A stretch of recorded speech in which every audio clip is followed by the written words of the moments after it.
8ನೇ ತರಗತಿಗೆ ಆಗಮಿಸಿರುವಂತಹ ಎಲ್ಲ ವಿದ್ಯಾರ್ಥಿಗಳಿಗೂ ಸಹ ತುಂಬ ಹೃದಯದ ಸ್ವಾಗತವನ್ನು ಬಯಸ್ತಾ ಇದ್ದೇನೆ. ವಿದ್ಯಾರ್ಥಿಗಳೇ, ತರಳಬಾಳು ಜಗದ್ಗುರು ವಿದ್ಯಾಸಂಸ್ಥೆಯ ಆಶ್ರಯದಲ್ಲಿ ನಡೀತಾ ಇರುವಂತಹ ಈ ಶಾಲೆಗೆ ನೀವು ಆಗಮಿಸಿದ್ದೀರಾ. ಹಾಗಾಗಿ ಪರಮ ಪೂಜ್ಯ ಜಗದ್ಗುರುಗಳವರ ಪಾದಾರವಿಂದಗಳಿಗೆ ಭಕ್ತಿಪೂರ್ವಕವಾಗಿ ಪ್ರಣಾಮಗಳನ್ನು ಸಲ್ಲಿಸುವ ಮೂಲಕ ಈ ತರಗತಿಯನ್ನು ಆರಂಭಿಸೋಣ. ವಿದ್ಯಾರ್ಥಿಗಳೇ, ನನ್ನ ಹೆಸರು ಸುಮಾ ಹೆಗ್ಡೆ, ವಿಜ್ಞಾನ ಶಿಕ್ಷಕಿ, ಆಗರಹಳ್ಳಿ ಪ್ರೌಢಶಾಲೆ, ಭದ್ರಾವತಿ ತಾಲೂಕು. ವಿದ್ಯಾರ್ಥಿಗಳು ಎಲ್ಲ ಹೊಸ ಮುಖಗಳಿದ್ದೀರ. 8ನೇ ತರಗತಿ ಆಗಿರೋದ್ರಿಂದ ಎಲ್ಲರೂ ಬಹಳ ಸಂತೋಷದಿಂದ ಉತ್ಸುಕತೆಯಿಂದ ಶಾಲೆಗೆ ಬಂದು ತರಗತಿಯನ್ನು ನೋಡ್ತಾ ಇರುವ ಹಾಗೆ ಕಾಣಿಸ್ತಾ ಇದೆ. ಶಾಲೆಯಲ್ಲಿ ಅಲ್ಲ, ಮನೆಯಲ್ಲೇ ತರಗತಿಯನ್ನು ನೋಡ್ತಾ ಇರುವ ಹಾಗೆ ಕಾಣಿಸ್ತಾ ಇದೆ. ಹಾಗಾದ್ರೆ ನೀವೆಲ್ಲರೂ ಸಹ ಈಗ ಈ ತರಗತಿಯನ್ನ ಪಾಠವನ್ನು ವೀಕ್ಷಿಸುತ್ತಿರುವಾಗ ಈಗಾಗಲೇ ತಿಂಡಿ ತಿಂದಿದ್ದೀರ ಅಂತ ಅನ್ಕೊಂಡು, ಹಾಗಾಗಿ ತಿಂಡಿ ತಿಂದಿದ್ದೀರಾ ಅಂತ ಹೇಳಿದ್ರೆ ನಿಮಗೆಲ್ಲರಿಗೂ ಸಹ ಈಗ ಏನಾಗ್ತಾ ಇದೆ, ಶಕ್ತಿ ಇದೆ. ತಿಂಡಿ ತಿಂದಿದ್ದೀರಾ, ಆಕ್ಟಿವ್ ಆಗಿ ಪಾರ್ಟಿಸಿಪೇಟ್ ಮಾಡುವಂತಹ ಶಕ್ತಿ ಸಿಗ್ತಾ ಇದೆ. ಹಾಗಾದ್ರೆ ಆ ಶಕ್ತಿ ನಿಮಗೆ ಹೇಗೆ ಪೂರೈಕೆ ಆಯಿತು ಹೇಳ್ತೀರಾ? ನಾನು ತಿಂಡಿ ತಿಂದೆ, ಕೆಲವರು ನಾನು ಆಹಾರ ಸೇವಿಸಿದೆ, ಹಾಗಾಗಿ ನನಗೆ ಶಕ್ತಿ ಸಿಕ್ತು. ಹಾಗಾದ್ರೆ ಹೆಚ್ಚುತ್ತಿರುವಂತಹ ಈ ಜನಸಂಖ್ಯೆ ಹೆಚ್ಚಳದಲ್ಲಿ ಎಲ್ಲರಿಗೂ ಆಹಾರ ಪೂರೈಕೆ ಮಾಡಬೇಕು ಅಂತಾದ್ರೆ, ಆಹಾರ ಪೂರೈಕೆ ನಿರಂತರವಾಗಿ ಹೆಚ್ಚಳ ಮಾಡಬೇಕು ಅಂತ ಆದ್ರೆ ಮಾಡಲಿಕ್ಕೆ ಇರುವಂತಹ ಒಂದೇ ಒಂದು ಪ್ರಮುಖವಾದಂತಹ ಒಂದು ಘಟ್ಟ ಅಂತ ಅಂದ್ರೆ ಏನಪ್ಪಾ ಅಂತ ಹೇಳಿದ್ರೆ, ಬೆಳೆಯನ್ನ ಚೆನ್ನಾಗಿ ಬೆಳಿಬೇಕು. ಹಾಗಾದ್ರೆ ಬೆಳೆಯನ್ನ ಚೆನ್ನಾಗಿ ಬೆಳೆಯಬೇಕಾದಂತಹ ನಾವು ಬೆಳೆಯನ್ನ ಹೇಗೆ ಹೆಚ್ಚಿನ ಪ್ರಮಾಣದಲ್ಲಿ ಉತ್ಪಾದನೆಯನ್ನ ಮಾಡಬೇಕು ಅನ್ನುವಂಥದ್ದನ್ನ ತಿಳಿಲಿಕ್ಕೆ ಇಂದು ನಾವು ಬೆಳೆಯ ಉತ್ಪಾದನೆ ಮತ್ತು ನಿರ್ವಹಣೆ ಪಾಠವನ್ನ ಅಧ್ಯಯನ ಮಾಡ್ತಾ ಇದ್ದೇವೆ. ಹೇಗೆ ಬೆಳೆಯನ್ನ ಉತ್ಪಾದನೆ ಮಾಡುವುದು ಅನ್ನೋದು ತಿಳಿದುಕೊಳ್ತಾ ಹೋಗೋಣ. ವಿದ್ಯಾರ್ಥಿಗಳೇ, ನಿಮಗೂ ಸಹ ನೀವು ಎಲ್ಲರೂ ಗ್ರಾಮೀಣ ಪ್ರದೇಶದ ವಿದ್ಯಾರ್ಥಿಗಳಾಗಿರೋದ್ರಿಂದ ನಿಮಗೆ ಬೆಳೆಯನ್ನ ಹೇಗೆ ಬೆಳೆ ಬೆಳೆಯುವಂತಹದ್ದು ನೀವು ಗಮನಿಸಿದ್ದೀರಾ. ಕೆಲವು ಚಟುವಟಿಕೆಗಳಲ್ಲಿ ನೀವು ಸಹ ಪಾಲ್ಗೊಂಡಿದ್ದೀರಾ. ಹಾಗಾಗಿ ನಿಮಗೆ ಇದು ತುಂಬಾ ಹೊಸತನದ ವಿಷಯವನ್ನು. ಆದರೂ ಸಹ ಈಗ ನಾವು ಬೆಳೆಯನ್ನ ವೈಜ್ಞಾನಿಕ ವಿಧಾನದಲ್ಲಿ ಇರುವಂತಹ ಕೃಷಿ ಭೂಮಿಯಲ್ಲಿ ಇರುವಷ್ಟೇ ಕೃಷಿ ಭೂಮಿಯಲ್ಲಿ ಹೆಚ್ಚಿನ ಬೆಳೆಯನ್ನ ವೈಜ್ಞಾನಿಕ ವಿಧಾನದಲ್ಲಿ ಬೆಳೆಯುವುದಾದರೆ ಹೇಗೆಲ್ಲ ಬೆಳೆಯನ್ನ ಬೆಳೆಯಬಹುದು ಅನ್ನುವಂಥದ್ದು ತಿಳಿದುಕೊಂಡಾಗ ನಾವು ಬೆಳೆಯಲ್ಲಿ ಹೆಚ್ಚಿನ ಉತ್ಪಾದನೆಯನ್ನ ಪಡೆಯಲಿಕ್ಕೆ ಸಾಧ್ಯ ಆಗ್ತಾ ಆಗುತ್ತೆ, ಹೆಚ್ಚು ಇಳುವರಿಯನ್ನ ಪಡೆಯಲಿಕ್ಕೆ ಸಾಧ್ಯ ಆಗ್ತಾ ಆಗುತ್ತೆ. ಹಾಗಾಗಿ ನಾವು ಬೆಳೆಯ ಉತ್ಪಾದನೆಯ ಬಗ್ಗೆ ತಿಳಿದುಕೊಳ್ತಾ ಹೋಗೋಣ. ವಿದ್ಯಾರ್ಥಿಗಳೇ, ಬೆಳೆಯನ್ನ ಬೆಳಿತಿದ್ದೀವಿ, ನಾವು ವ್ಯವಸಾಯ ಮಾಡ್ತೀವಿ, ನಮಗೆ ವ್ಯವಸಾಯದ ಬಗ್ಗೆ ಗೊತ್ತಿದೆ ಅಂತ ಹೇಳುವಂತ ನಮಗೆ. ಹಾಗಾದ್ರೆ ಬೆಳೆ ಅಂದ್ರೆ ಏನು ಅಂತ ಹೇಳಿ ನಮಗೆ ಕೇಳಿದಾಗ ಏನಂತ ಹೇಳಿ ತೋರಿಸ್ತೀರ? ಒಂದು ಪ್ರದೇಶದಲ್ಲಿ ಬೆಳೆಯುವಂಥದ್ದು ಅಂತ ಹೇಳ್ತೀರಾ, ಹೇಗೆ ಉತ್ತರಿಸ್ತೀರಲ್ರಿ? ಆದ್ರೆ ನೀವು ನಿಮ್ಮ ಮನೆಯ ಮುಂಭಾಗದಲ್ಲಿ ಸಣ್ಣ ಸ್ಥಳದಲ್ಲಿ ಒಂದು ಬಕೆಟಿನಲ್ಲಿರ್ಬೋದು, ಒಂದು ಸಣ್ಣ ಪಾಟಿನಲ್ಲಿರ್ಬೋದು, ಅಥವಾ ಇನ್ನು ಒಂದು ಸಣ್ಣ ಜಾಗದಲ್ಲಿ ಆಗಿರ್ಬೋದು, ನೀವು ಯಾವುದೋ ಒಂದು ಗಿಡವನ್ನ ಅಥವಾ ಕೆಲವು ಬೀಜಗಳನ್ನ ಹಾಕಿ ಬಿತ್ತನೆ ಮಾಡಿ ಅಲ್ಲಿ ಸಸಿ ಪಡೆದು ಅದನ್ನ ಬೆಳೆ ಅಂತ ಹೇಳಲಿಕ್ಕೆ ಆಗಲ್ಲ. ಹಾಗಾದ್ರೆ ಬೆಳೆ ಅಂತ ಹೇಳಿದ್ರೆ ಏನು? ಬೆಳೆ ಅಂತ ಹೇಳಿದ್ರೆ ನೀವು ಅದನ್ನ ತಿಳ್ಕೊಳ್ಬಹುದು. ಒಂದು ನಿರ್ದಿಷ್ಟ ಪ್ರದೇಶದಲ್ಲಿ ಅಥವಾ ಒಂದು ವ್ಯವಸ್ಥಿತವಾದಂತಹ ಪ್ರದೇಶದಲ್ಲಿ ಒಂದೇ ಬೆಳೆಯನ್ನ ಹೆಚ್ಚಿನ ಪ್ರಮಾಣದಲ್ಲಿ ಬೆಳೀತಾ ಹೋಗ್ಬೇಕು. ಅಂದ್ರೆ ಒಂದು ವ್ಯವಸಾಯ ಭೂಮಿ ಇದೆ ಅಂತ ಹೇಳಿದ್ರೆ ಅಲ್ಲಿ ಬರೀ ಭತ್ತ ಬೆಳೆಯಬೇಕು ಒಂದು ಕಡೆ ಇದೆ ಅಂದ್ರೆ ಆ ನಿರ್ದಿಷ್ಟವಾದಂತಹ ಒಂದು ಸ್ಥಳದಲ್ಲಿ, ಇಲ್ಲಾಂದ್ರೆ ಒಂದು ಕಡೆ ಬರೀ ರಾಗಿ ಬೆಳೆಯೋದು, ಒಂದು ಕಡೆ ಬರೀ ಜೋಳ ಬೆಳೆಯೋದು, ಆ ರೀತಿ ಬೇರೆ ಬೇರೆ ಬೆಳೆಗಳನ್ನ ಒಂದೇ ಸ್ಥಳದಲ್ಲಿ ಒಂದೇ ಬೆಳೆಯನ್ನ ಹೆಚ್ಚು ಪ್ರಮಾಣದಲ್ಲಿ ಬೆಳೆದ್ರೆ ಅದನ್ನ ನಾವು ಏನಂತ ಹೇಳಿ ಕರಿಬಹುದು ಮಕ್ಕಳೇ? ಬೆಳೆ ಅಂತ ಹೇಳಿ ಕರಿಬಹುದು. ಹಾಗಾದ್ರೆ ಈ ಬೆಳೆಗಳನ್ನ ಈಗ ನೀವು ವಾಸ ಮಾಡ್ತಾ ಇರುವಂತದ್ದು ಶಿವಮೊಗ್ಗ ಜಿಲ್ಲೆ ಭದ್ರಾವತಿ ತಾಲೂಕು ಆಗಿರೋದ್ರಿಂದ ನೀವು ಈಗ ನಿಮ್ಮ ಅಗರದಲ್ಲಿಯಲ್ಲೇ ಇರೋದ್ರಿಂದ ನಿಮ್ಮ ಸುತ್ತಮುತ್ತ ಕಂಡು ಬರ್ತಾ ಇರುವಂತಹ ಬೆಳೆಯನ್ನು ಹೇಳಿ ಪಟ್ಟಿ ಮಾಡಿ ಅಂತ ಹೇಳಿದ್ರೆ ಪಟ್ಟಿ ಮಾಡ್ತೀವಿ ಅಲ್ವಾ ಮಕ್ಕಳೇ? ಪಟ್ಟಿ ಮಾಡಿ ನಾಳೆ ತರಬೇಕು. ನಿಮಗೆ ಗೊತ್ತೇ ಇದೆ, ಈಗಲೇ ಹೇಳ್ತಾ ಇರ್ತೀರ ನೀವು ಇಂತಹ ಬೆಳೆಯನ್ನು ಬೆಳಿತೀವಿ ಅಂತ ಹೇಳಿ ಈಗಲೇ ಹೇಳ್ತಾ ಇರ್ತೀರ. ಹಾಗಾಗಿ ನೀವು ಅದನ್ನ ಪಟ್ಟಿ ಮಾಡ್ತಾ ಹೋಗ್ಬೇಕು. ಹಾಗಾಗಿ ಅದಕ್ಕೆ ಪಟ್ಟಿ ಮಾಡ್ತಾ ಆ ಪಟ್ಟಿ ಮಾಡಿದಂತಹ ಬೆಳೆಗಳಲ್ಲಿ ಆ ನಂತರ ನೀವು ಕೆಲವು ಅಂಶಗಳನ್ನು ಗುರುತಿಸಬೇಕಾಗುತ್ತೆ. ಒಂದು ಮೊದಲನೇದಾಗಿ ನಿಮ್ಮ ಪ್ರದೇಶದಲ್ಲಿ ಬೆಳೆಯುವಂತಹ ಬೆಳೆಗಳನ್ನು ಒಂದು ಪಟ್ಟಿ ಮಾಡುವಂತಹದ್ದನ್ನು ಮಾಡ್ತಾ ಹೋಗಿ ಆ ಬೆಳೆಗಳನ್ನ ನಾವು ನೋಡ್ತಾ ಹೋದ್ರೆ ಯಾವುದೇ ಬೆಳೆ ಬೆಳೆಯಲಿ ಆ ಬೆಳೆಯನ್ನ ವೈಜ್ಞಾನಿಕವಾಗಿ ಅದನ್ನ 2 ವಿಧಗಳಾಗಿ ವಿಂಗಡಿಸಿದ್ದಾರೆ. ಯಾವುದಾದ್ರು 2 ಬೆಳೆ ಅಂತ ಹೇಳಿದ್ರೆ ಒಂದು ಖಾರಿಫ್ ಬೆಳೆ ಅಂತ ಹೇಳಿ, ಮತ್ತೊಂದು ರಬಿ ಬೆಳೆ ಅಂತ ಹೇಳಿ. ಖಾರಿಫ್ ಬೆಳೆಗಳು ಅಂತ ಹೇಳಿದ್ರೆ ಇದು ಈ ಗುಂಪಿನ ಬೆಳೆಗಳಿಗೆ ಕೇವಲ ಮಳೆಗಾಲದಲ್ಲಿ ಮಾತ್ರ ಈ ಬೆಳೆಯನ್ನು ಬೆಳೀತಾರೆ. ಅಂದ್ರೆ ಈ ಮಳೆಗಾಲದಲ್ಲಿ ಬೆಳೆಯುವಂತಹ ಬೆಳೆಗಳಿಗೆ ಹೆಚ್ಚಿನ ಪ್ರಮಾಣದಲ್ಲಿ ನೀರು ಪೂರೈಸಬೇಕಾಗುತ್ತೆ. ಹಾಗಾಗಿ ಆ ಬೆಳೆಯನ್ನ ಖಾರಿಫ್ ಬೆಳೆಗಳು ಅಂತ ಹೇಳಿ ಕರಿತೀವಿ. ಸಾಮಾನ್ಯವಾಗಿ ಇದನ್ನ ಯಾವ ತಿಂಗಳುಗಳಲ್ಲಿ ಅಂತರದಲ್ಲಿ ಬೆಳೆಯುವಪ್ಪ ಅಂತ ಹೇಳಿದ್ರೆ ಇದನ್ನ ಜೂನ್ ತಿಂಗಳಿಂದ ಸೆಪ್ಟೆಂಬರ್ ತಿಂಗಳ ಅವಧಿಯಲ್ಲಿ ನಾವು ಬೆಳೆಗಳಿಗೆ ಹೆಚ್ಚು ನೀರು ಪೂರೈಕೆ ಮಾಡಲಿಕ್ಕೆ ಸಾಧ್ಯ. ಹಾಗಾಗಿ ಹೆಚ್ಚು ನೀರನ್ನ ಬಯಸುವಂತಹ ಬೆಳೆಗಳೇನಿದೆ ಅದನ್ನ ನಾವು ಖಾರಿಫ್ ಬೆಳೆಗಳು ಅಂತ ಹೇಳಿ ಕರಿತೀವಿ. ಅದನ್ನ ಮಳೆಗಾಲದಲ್ಲಿ ನಾವು ಬೆಳೀತಾ ಹೋಗ್ತೀವಿ. ಅದಕ್ಕೆ ಉದಾಹರಣೆ ಅಂತ ಹೇಳಿದ್ರೆ ನಮ್ಮ ಜಿಲ್ಲೆಯಲ್ಲಿ ಬೆಳೆಯುವಂತಹ ಬೆಳೆಗಳನ್ನು ತೆಗೆದುಕೊಳ್ಬಹುದು, ಅಥವಾ ಭತ್ತ, ಜೋಳ, ಗೋಧಿ ಮತ್ತು ಸೋಯಾ, ಹತ್ತಿ, ನೆಲಗಡಲೆ ಇವುಗಳನ್ನು ಸಹ ನಾವು ಉದಾಹರಣೆಯಾಗಿ ತೆಗೆದುಕೊಳ್ಬಹುದು. ಹಾಗಾದ್ರೆ ಇನ್ನೊಂದು ಬೆಳೆ ಯಾವುದು ಅಂತ ಹೇಳಿದ್ರೆ ರಾಗಿ ಬೆಳೆ. ಇದು ಚಳಿಗಾಲದಲ್ಲಿ ಬೆಳೆಯುವಂತಹ ಬೆಳೆ. ಇದನ್ನ ನಾವು ಚಳಿಗಾಲದಲ್ಲಿ ಬೆಳೀತಾ ಹೋಗ್ತೀವಿ. ಈ ಬೆಳೆ ಚಳಿಗಾಲ ಅಂತ ಹೇಳಿದ್ರೆ ಅವಧಿ ಯಾವಪ್ಪ ಅಂತ ಹೇಳಿದ್ರೆ ಅಕ್ಟೋಬರ್ನಿಂದ ಮಾರ್ಚ್ ವರೆಗೆ ಬೆಳೀತೀವಿ. ಈ ಸಮಯದಲ್ಲಿ ಬೆಳೆಯುವಂತಹ ಬೆಳೆಗಳಿಗೆ ಹೆಚ್ಚಿನ ಪ್ರಮಾಣದ ನೀರಿನ ಅವಶ್ಯಕತೆ ಇರೋದಿಲ್ಲ. ಹಾಗಾಗಿ ನಾವು ಈ ಬೆಳೆಗಳನ್ನ ಚಳಿಗಾಲದಲ್ಲಿ, ಮಳೆಗಾಲದ ನಂತರದಲ್ಲಿ ಇದನ್ನ ಬೆಳೀತಾ ಹೋಗ್ತೀವಿ.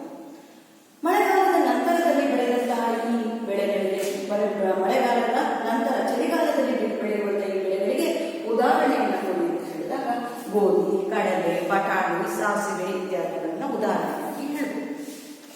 ಈ ರೀತಿ ಬೆಳೆ ಎಂದರೇನು, ಬೆಳೆಗಳಲ್ಲಿ ಎಷ್ಟು ವಿಧಗಳಿವೆ ಅನ್ನೋದನ್ನ ಅರಿತುಕೊಳ್ಳುವಂತಹ ನಾವು ಈಗ ಬೆಳೆಯನ್ನ ಹೆಚ್ಚಿನ ಪ್ರಮಾಣದಲ್ಲಿ ಉತ್ಪಾದನೆ ಮಾಡಬೇಕಾದ್ರೆ ಕೆಲವು ವಿಧಾನಗಳನ್ನು ಅನುಸರಿಸಬೇಕಾಗುತ್ತೆ, ಅಥವಾ ಕೆಲವು ಪದ್ಧತಿಗಳನ್ನ ಅನುಸರಿಸಬೇಕಾಗುತ್ತೆ. ಆ ಪದ್ಧತಿಯನ್ನ ನಾವು ಶಾಲೆಯ ತರಗತಿಯ ಪಠ್ಯ ಪುಸ್ತಕದ ಅನುಸಾರವನ್ನ ಈಗ ಕಲಿತಾ ಇದ್ರೂ ಸಹ ಇದನ್ನು ನೀವು ನಿಮ್ಮ ನಿತ್ಯ ಜೀವನದಲ್ಲಿ ನೀವು ಆಗಲೇ ಸಹ ಇದನ್ನ ಪ್ರಾಯೋಗಿಕವಾಗಿ ನೀವು ಅದನ್ನ ಅನ್ವಯ ಮಾಡಿ. ಹೇಗಪ್ಪ ಅಂತ ಹೇಳಿದ್ರೆ, ಈಗ ಮಳೆಗಾಲ ಆರಂಭ ಆಗಿದೆ, ಎಲ್ಲೋ ಒಂದು ಹೂವಿನ ಗಿಡವನ್ನು ತೆಗೆದುಕೊಂಡು ಬರ್ತೀರಾ, ನನ್ನ ಮನೆ ಹತ್ರ ಹಾಕೋಣ ಅಂತ ಯಾರತ್ರ ಒಂದು ಹೂವಿನ ಸಸಿಯನ್ನು ತಂದಿರ್ತೀರಾ. ಆ ಹೂವಿನ ಸಸಿಯನ್ನ ನೀವು ಭೂಮಿಗೆ ನೆಡಬೇಕು ಅಂತ ಹೇಳಿದ್ರೆ ಏನ್ ಮಾಡ್ತೀರಾ? ಮಣ್ಣನ್ನ ಸಡಿಲ ಮಾಡ್ತೀರಾ, ಹೌದಾ ಅಲ್ವಾ? ಆ ನಂತರ ಗಿಡವನ್ನ ಅದು ಚೆನ್ನಾಗಿಲ್ಲ ನೋಡ್ತೀರಾ, ತರಬೇಕಾದ್ರೆ ಚೆನ್ನಾಗಿರುವಂತ ಆರೋಗ್ಯಕರವಾದ ಚೆನ್ನಾಗಿರುವ ಗಿಡವನ್ನೇ ತಂದಿರ್ತೀರಾ, ಅದನ್ನ ನೆಡ್ತೀರಾ, ಮಳೆಲ್ಲ ನೀರ್ ಹಾಕ್ತೀರಾ, ಮತ್ತು ತುಂಬಾ ಪ್ರೀತಿಯಿಂದ ನೆಟ್ಟಿರುವಂತಹ ಗಿಡಕ್ಕೆ ಆಮೇಲೆ ಗೊಬ್ಬರ ಹಾಕ್ತಿರ್ತೀರಾ, ಅದರ ಸುತ್ತ ಏನು ಕಳೆ ಇಲ್ಲದ ಹಾಗೆ ನೋಡ್ಕೊಳ್ತಾ ಇರ್ತೀರಾ ಅಲ್ವಾ? ಆ ನಂತರದಲ್ಲಿ ಅದು ಚೆನ್ನಾಗಿ ಬೆಳೆದು ಹೂವು ಬಿಟ್ಟಾಗ ಹೂವನ್ನ ಸಹ ನೀವು ಅದನ್ನ ಕೊಯ್ದು ಮಾಡ್ತೀರಾ. ಹೆಚ್ಚಿನ ಪ್ರಮಾಣದಲ್ಲಿ ಬಿಟ್ಟಾಗ ಮೊಗ್ಗುಗಳನ್ನ ಸಂಗ್ರಹ ಮಾಡಿ ಇಡ್ತೀರಾ.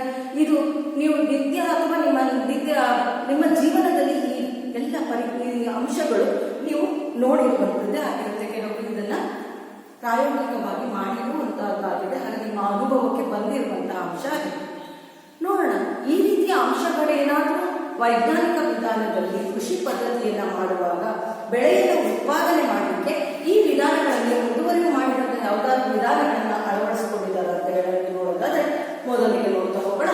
ವೈಜ್ಞಾನಿಕ ವಿಧಾನಗಳು ಅಥವಾ ಕೃಷಿ ಪದ್ಧತಿಯ ಹಂತಗಳು ಅಥವಾ ಬೆಳೆಯ ಉತ್ಪಾದನೆ ಮಾಡಲಿಕ್ಕೆ ಬೇಕಾದಂತಹ ಮೂಲಭೂತ ಪದ್ಧತಿಗಳು ಯಾವುವು ಅಂತ ನೋಡೋದಾದ್ರೆ ಮೊದಲಿಗೆ ಮಣ್ಣನ್ನ ಹದಗೊಳಿಸುವಿಕೆ.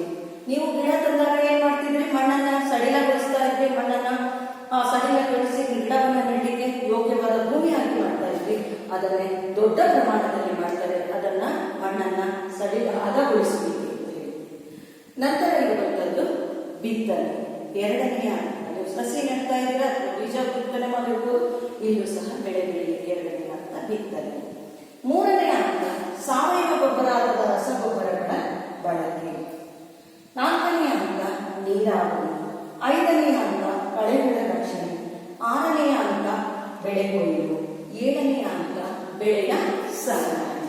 ಹಾಗಾದ್ರೆ ಮಕ್ಕಳೇ, ನೀವೇನ್ ಮಾಡ್ತಾ ಇದ್ರಿ ಅದನ್ನ ಅದೇ ಹಂತಗಳನ್ನ ಹೆಚ್ಚಿನ ಪ್ರಮಾಣದಲ್ಲಿ, ದೊಡ್ಡ ಪ್ರಮಾಣದಲ್ಲಿ ವ್ಯವಸ್ಥಿತವಾಗಿ ಅದನ್ನ ವೈಜ್ಞಾನಿಕ ಕೃಷಿ ಉಪಕರಣಗಳನ್ನು ಬಳಸಿ ಮಾಡಿದ್ದೆ ಆದರೆ ಅದನ್ನು ನಾವೇನಂತ ಹೇಳಿ ಕರಿತೀವಿ ಮಕ್ಕಳೇ, ಕೃಷಿ ಪದ್ಧತಿಯ ಹಂತಗಳು ಅಥವಾ ಬೆಳೆಯ ಉತ್ಪಾದನೆ ಮಾಡಲಿಕ್ಕೆ ಇರುವಂತಹ ವೈಜ್ಞಾನಿಕ ಪದ್ಧತಿಗಳು ಅಂತ ಹೇಳಿ ಕರಿತೀವಿ.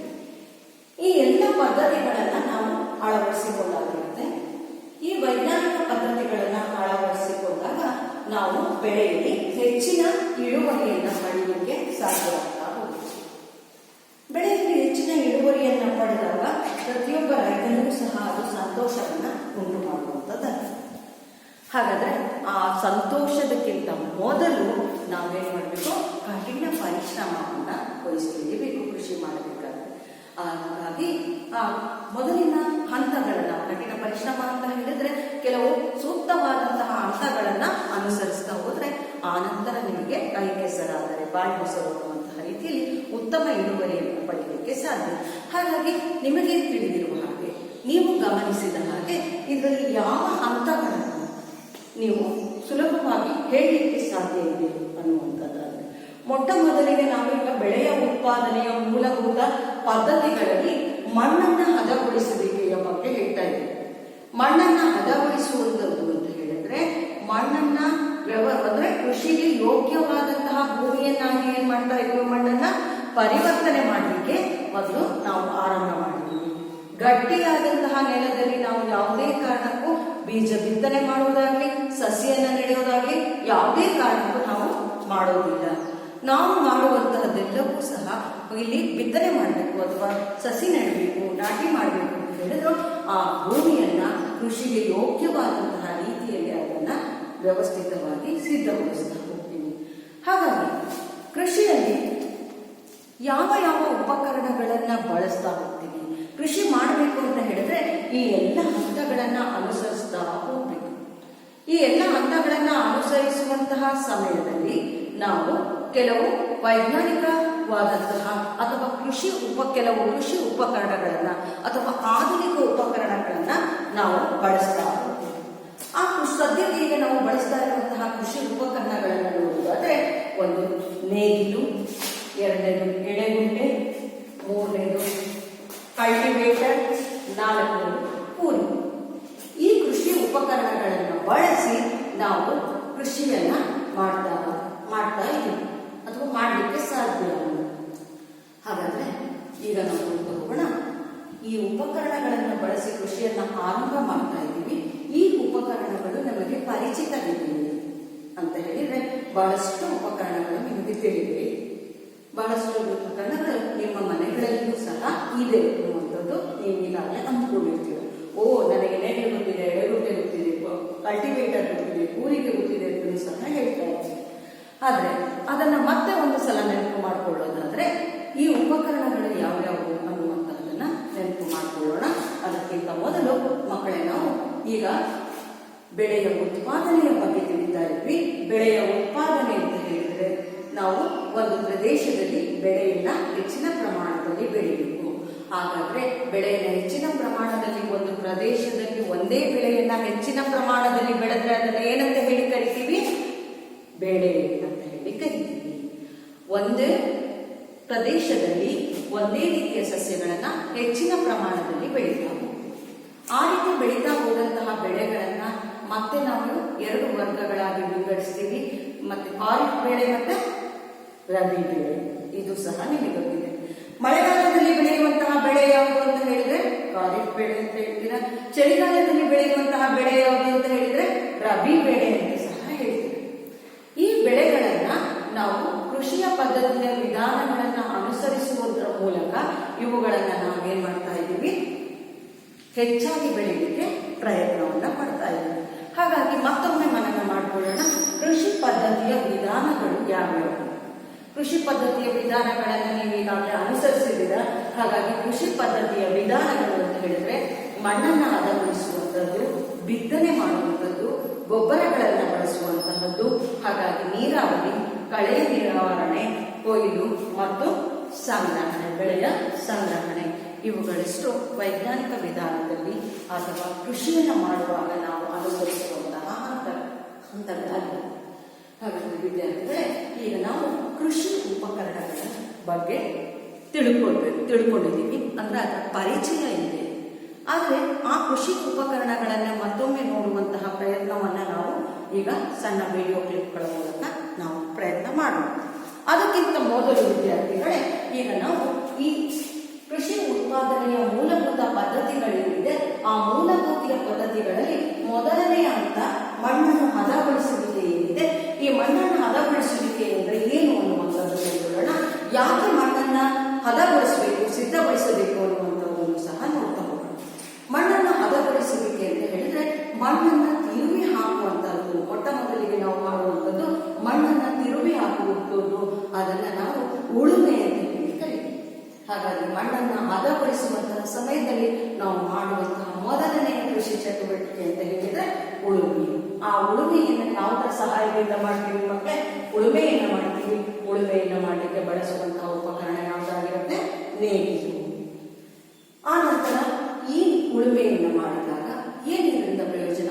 ಉಳುಮೆಯನ್ನ ಮಾಡ್ತಾ ಇದ್ದೀವಿ, ಭೂಮಿಯಲ್ಲಿ ಉಳುಮೆ ಮಾಡ್ತಾ ಇದ್ದೀವಿ, ದೊಡ್ಡ ದೊಡ್ಡ ಮಣ್ಣಿನ ಹೆಂಟೆಗಳೇನಾಗ್ತಾ ಇದೆ, ಆ ಕಡೆ ಬೀಳ್ತಾ ಇದೆ ಮಣ್ಣು ಎಲ್ಲವೂ ಸಹ ಭೂಮಿಯ ಆಳದವರೆಗೆ ನೇಗಿಲು ಅದನ್ನ ಭೂಮಿಯನ್ನು ಸ್ವಲ್ಪ ಆಳದವರೆಗೆ ಸೀಳ್ಕೊಂಡು ಹೋಗ್ತಾ ಇದೆ.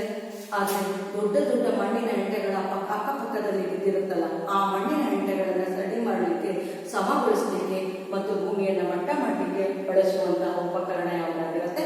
ಹೆಂಟೆಯನ್ನು ಬಳಸಿ ಮಣ್ಣನ್ನ ಸಮವಾಗಿ ಮಾಡಿ ದೊಡ್ಡ ದೊಡ್ಡ ಮಣ್ಣಿನ ಹೆಂಟೆಗಳನ್ನು ಹೊಡೆದು ವ್ಯವಸಾಯಕ್ಕೆ ಸಿದ್ಧವಾಗಿದೆ. ಈ ರೀತಿ ಮಣ್ಣು ಸಜ್ಜುಗೊಳಿಸಿರುವಂತಹ ಮಣ್ಣಿನಿಂದ ಏನು ಅನುಕೂಲ ಆಗುತ್ತೆ ಬೆಳೆಗಳಿಗೆ ಅಂತ ಹೇಳಿದ್ರೆ?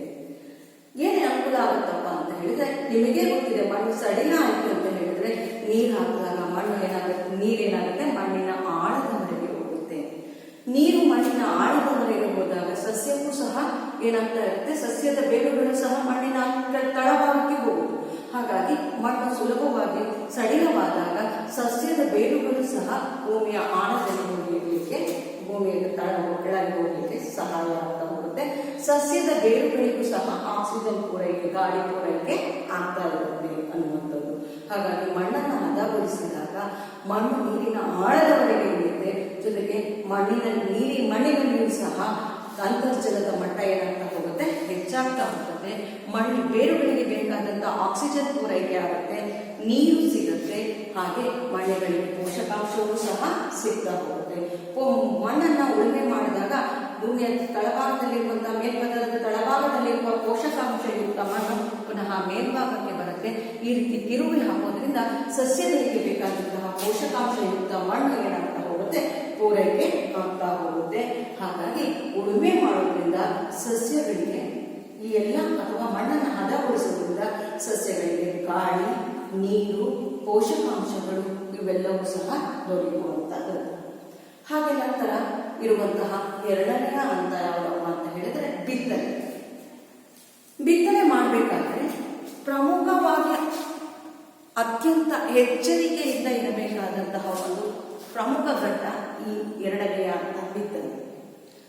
ಇಡೀ ವರ್ಷದ ಪರಿಶ್ರಮಕ್ಕೆ ಅಥವಾ ಇಡೀ ರೈತರ ನಿರಂತರ ಪರಿಶ್ರಮಕ್ಕೆ ಪ್ರತಿಫಲ ಸಿಗಬೇಕು ಅಂತ ಹೇಳಿದ್ರೆ ಈ ಹಂತದಲ್ಲಿ ನಾವು ಬಹಳ ಹುಷಾರಾಗಿರಬೇಕು. ಯಾವ ಹಂತದಲ್ಲಿ? ಬಿತ್ತನೆಯ ಹಂತದಲ್ಲಿ. ಬಿತ್ತನೆಗೆ ಆಯ್ಕೆ ಮಾಡಿಕೊಳ್ಳುವಂತಹ ಬೀಜಗಳು ಉತ್ತಮ ಗುಣಮಟ್ಟದ ಬೀಜಗಳಾಗಿರಬೇಕು, ಉತ್ತಮ ತಳಿಯ ಬೀಜಗಳಾಗಿರಬೇಕು. ಯಾವುದೇ ರೋಗಗಳಿಲ್ಲದ ಹಾಗೆ ಉತ್ತಮ ಆರೋಗ್ಯಕರವಾದಂತಹ ಬೀಜಗಳನ್ನ, ತಳಿಗಳನ್ನ, ಸಸ್ಯಗಳನ್ನ ಆಯ್ಕೆ ಮಾಡಿಕೊಳ್ಬೇಕಾಗುತ್ತೆ. ಆಗ ಅಂತಹ ಬೀಜವನ್ನು ಬಿತ್ತನೆ ಮಾಡಿದ್ರೆ ಉತ್ತಮ ಸಸಿಯನ್ನ ಪಡೆದು ಇಳುವರಿಯನ್ನ ಪಡೆಯಲಿಕ್ಕೆ ಸಾಧ್ಯ. ಹಾಗಾಗಿ ರೈತ ಅತ್ಯಂತ ಕೃಷಿಯ ಹಂತದಲ್ಲಿ ರೈತರು ಈ ಹಂತದಲ್ಲಿ ಅತ್ಯಂತ ಎಚ್ಚರಿಕೆಯನ್ನು ವಹಿಸಬೇಕು. ಕಡಿಮೆ ಬೆಲೆಯಲ್ಲಿ ಎಲ್ಲೋ ಗೊಬ್ಬರದ ಅಥವಾ ಬೆಳೆಗಳ ಬೀಜ ಸಿಗ್ತಾ ಇದೆ ಅಂತ ಹೇಳಿ ಅದನ್ನ ಪಡಿಬಾರದು. ಹಾಗಾಗಿ ಉತ್ತಮ ಗುಣಮಟ್ಟದ ಬೀಜವನ್ನ ಆಯ್ಕೆ ಮಾಡಿಕೊಳ್ಳುವಂಥದ್ದು ಅತ್ಯಂತ ಪ್ರಮುಖವಾಗಿರುವಂತಹ ಹಂತ. ಈಗ ಏನಾಯ್ತು? ವ್ಯವಸಾಯದಲ್ಲಿ ಕೃಷಿಯನ್ನ ಆರಂಭ ಮಾಡಿದೀವಿ. ಹಾಗಾಗಿ ಕೃಷಿಯನ್ನ ಆರಂಭ ಮಾಡಬೇಕಾದ್ರೆ ಕೆಲವು ಉಪಕರಣಗಳನ್ನ ಬಳಸ್ಕೊಂಡಿದ್ವಿ. ನೇಗಿಲು ಮತ್ತು ಎಡೆಗೊಂಡೆಗಳ ಸಹಾಯದಿಂದ ನಾವು ಮಣ್ಣನ್ನ ಉಳುಮೆ ಮಾಡಿದೀವಿ.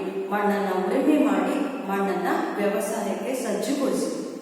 ವ್ಯವಸಾಯಕ್ಕೆ ಸಜ್ಜುಗೊಳಿಸಿದಂತಹ ಈ ಕೃಷಿಗೆ ಸಜ್ಜುಗೊಳಿಸಿದಂತಹ ಈ ಮಣ್ಣು ಏನಿದೆ ಸಸ್ಯಗಳಿಗೆ ಉಸಿರಾಡಲಿಕ್ಕೆ ಬೇಕಾದಂತಹ ಗಾಳಿಯನ್ನ, ನೀರನ್ನ ಮತ್ತು ಪೋಷಕಾಂಶಗಳನ್ನು ಒದಗಿಸಿಕೊಡ್ತಾ ಇದೆ. ಹಾಗೆ ಭೂಮಿಯಲ್ಲಿ ಮಣ್ಣಿನಲ್ಲಿ ಸಸ್ಯ ಸ್ಥಿರವಾಗಿ ಉಳಿಲಿಕ್ಕೆ, ಭದ್ರವಾಗಿ ಉಳಿಲಿಕ್ಕೆ ಅದು ಸಹಾಯವನ್ನ ಮಾಡ್ತಾ ಇದೆ. ಆನಂತರ ಆ ಮಣ್ಣಿಗೆ ನಾವು ಉತ್ತಮವಾದಂತಹ, ಆರೋಗ್ಯಕರವಾದಂತಹ, ಉತ್ತಮ ತಳಿಯ ಬೀಜವನ್ನು ಈಗ ಬಿತ್ತನೆ ಮಾಡಿದ ನಂತರ ಸಸ್ಯಗಳಿಗೆ ಬೇಕಾದಂತಹ ಮತ್ತೊಂದು ಅಂಶವನ್ನು ಪೂರೈಕೆ ಮಾಡಬೇಕಾಗಿದೆ. ಸಸ್ಯಗಳಿಗೆ ನಮಗೂ ಸಹ ಈಗ ನಾವೆಲ್ಲರೂ ಆರೋಗ್ಯವಾಗಿರಬೇಕು ಅಂತ ಹೇಳಿದ್ರೆ ನಾವು ಹೇಳ್ತೀವಿ ಉತ್ತಮ ಆಹಾರವನ್ನು ಸೇವನೆ ಮಾಡಬೇಕು ಅಂತ. ಉತ್ತಮ ಆಹಾರ ಅಂದ್ರೆ ಯಾವುದು? ಆರೋಗ್ಯವಾಗಿರ್ಬೇಕು ಅಂದ್ರೆ ಪೋಷಕಾಂಶಯುಕ್ತ ಆಹಾರವನ್ನು ಸೇವನೆ ಮಾಡಬೇಕು ಅಂತ ಹೇಳ್ತೀವಿ. ಹಾಗೆ ಸಸ್ಯಗಳಿಗೂ ಸಹ ಪೋಷಕಾಂಶಗಳ ಅತ್ಯಂತ ಅವಶ್ಯಕತೆ ಇದೆ. ಸಸ್ಯಗಳಿಗೆ ಪೋಷಕಾಂಶಗಳನ್ನ ನಾವು ಪೋಷಕಾಂಶಯುಕ್ತವಾದಂತಹ ಅಂಶವನ್ನ ಮಣ್ಣಿಗೆ ಹಾಕಿ ಅದರ ಮೂಲಕ್ಕೆ ಪೂರೈಕೆ ಮಾಡಿದ್ರೆ ಅದನ್ನೇ ನಾವು ಗೊಬ್ಬರ ಅಂತ ಹೇಳಿ ಕರೀತೀವಿ. ಪೋಷಕಾಂಶಯುಕ್ತ ಪದಾರ್ಥವನ್ನ ಮಣ್ಣಿನ ಮೂಲಕ ಪೂರೈಕೆ ಮಾಡೋದ್ರಿಂದ ನಾವು ಕೃಷಿಗೆ ಬಿತ್ತನೆ ಮಾಡಿರುವಂತಹ ಸಸ್ಯ ಅಥವಾ ಬೀಜಕ್ಕೆ ಬೇಕಾದಂತಹ ಪೋಷಕಾಂಶಗಳನ್ನ ಒದಗಿಸಿಕೊಡ್ತಾ ಇದ್ದೀವಿ. ಆಗ ನಮಗೆ ಅಲ್ಲಿ ಉತ್ತಮವಾದಂತಹ ಬೆಳೆಯನ್ನು ಬೆಳೆಯಲಿಕ್ಕೆ ಸಾಧ್ಯ ಆಗ್ತಾ ಹೋಗುತ್ತೆ. ಹಾಗಾದ್ರೆ ಆ ರೀತಿಯ ಗೊಬ್ಬರಗಳು ಯಾವುದು? ಆ ರೀತಿ ನಾವು ಪೂರೈಸುವಂತಹ ಪೋಷಕಾಂಶಯುಕ್ತ ಅಂಶಗಳಲ್ಲಿ ಎರಡು ರೀತಿಯ ಅಂಶಗಳನ್ನು ಕಾಣ್ತೀವಿ ಗೊಬ್ಬರಗಳಾದ. ನಾವು ಪೂರೈಸುವಂತಹ ಪೋಷಕಾಂಶಯುಕ್ತ ಪದಾರ್ಥ ಏನಿದೆ ಅದೇ ಗೊಬ್ಬರ. ಆ ಗೊಬ್ಬರದಲ್ಲಿ ಎರಡು ವಿಧಗಳಿವೆ. ಒಂದು ಸಾವಯವ ಗೊಬ್ಬರ, ಮತ್ತೊಂದು ಕೃತಕ ಗೊಬ್ಬರ. ಸಾವಯವ ಗೊಬ್ಬರ ಅಂತ ಹೇಳಿದ್ರೆ ಕಾಂಪೋಸ್ಟ್ ನಿಮಗೆ ಗೊತ್ತೇ ಇದೆ. ಜೈವಿಕ ತ್ಯಾಜ್ಯಗಳಿಂದ, ಕೃಷಿಯ ತ್ಯಾಜ್ಯಗಳಿಂದ, ಎರೆಹುಳು, ಸೂಕ್ಷ್ಮಾಣುಜೀವಿಗಳು ಇವುಗಳಿಂದ ನಾವು ಜೈವಿಕ ತ್ಯಾಜ್ಯಗಳನ್ನ, ಕೃಷಿ ಚಟುವಟಿಕೆಯ ತ್ಯಾಜ್ಯಗಳನ್ನ ಉಂಡಿಯಲ್ಲಿ ಹಾಕಿ ಅದನ್ನು ಕೊಳೆಯುವಂತೆ ಮಾಡಿ ಅದರಿಂದ ದೊರೆತಂತಹ ಕಾಂಪೋಸ್ಟ್ ಏನಿದೆ ಅದನ್ನು ನಾವು ಸಾವಯವ ಗೊಬ್ಬರ ಅಂತ ಹೇಳಿ ಕರಿತೀವಿ. ಇಲ್ಲಿ ಸೂಕ್ಷ್ಮಾಣುಜೀವಿಗಳ ಚಟುವಟಿಕೆಯಿಂದ ಈ ಗೊಬ್ಬರ ತಯಾರಾಗುತ್ತೆ.